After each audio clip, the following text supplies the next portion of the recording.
శంషాబాద్ ఎయిర్పోర్ట్లో చొరబడిన చిరుత అటవీశాఖ అధికారులకు చుక్కలు చూపిస్తోంది. చిరుతను పట్టుకోవడానికి అధికారులు నానా తంటాలు పడుతున్నారు.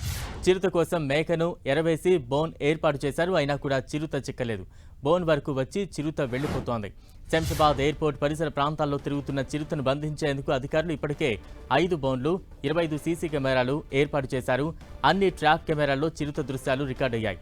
చిరుతను పట్టుకునేందుకు 4 రోజులుగా స్పెషల్ టీమ్స్ శ్రమిస్తున్నాయి.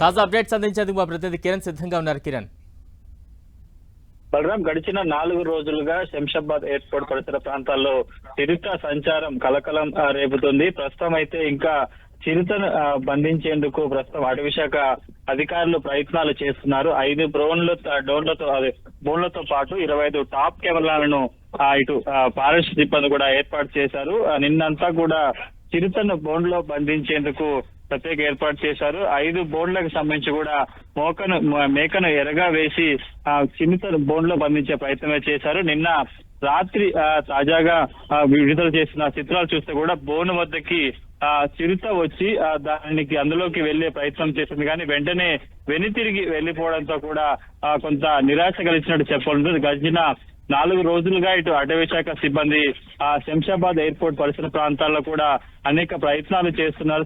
చిరుత సంచారానికి సంబంధించి పట్టుకునే ప్రయత్నాలు కూడా చేస్తున్నారు. కానీ దొరికి బోన్లో బందీ అయించే క్రమంలోనే తప్పించుకోవడంతో కూడా మరొకసారి ఇటు ఫారెస్ట్ సిబ్బంది కూడా చిరుతను బోన్లో బంధించేందుకు ప్రయత్నాలు చేస్తున్నట్టుగా మనం చెప్పుకోవాల్సి ఉంటుంది. ప్రస్తుతానికి అయితే ఇక చిరుత సంచారానికి సంబంధించి కూడా ప్రత్యేకంగా కొంత అటు శంషాబాద్ పరిసర ప్రాంతాల్లో కూడా కొంత స్థానిక ప్రజలంతా కూడా అప్రమత్తంగా ఉండాలంటూ కూడా హెచ్చరికలు జారీ చేసిన పరిస్థితి కనిపిస్తుంది. మరొకసారి చిరుతను బోన్ లో బంధించే ప్రయత్నం కూడా చేస్తున్నారు. ఇక దాని కదలికలు కూడా ప్రస్తుతానికి అయితే గమనించేందుకు ప్రయత్నం చేస్తున్నారు. Balaram, thank you Kiran.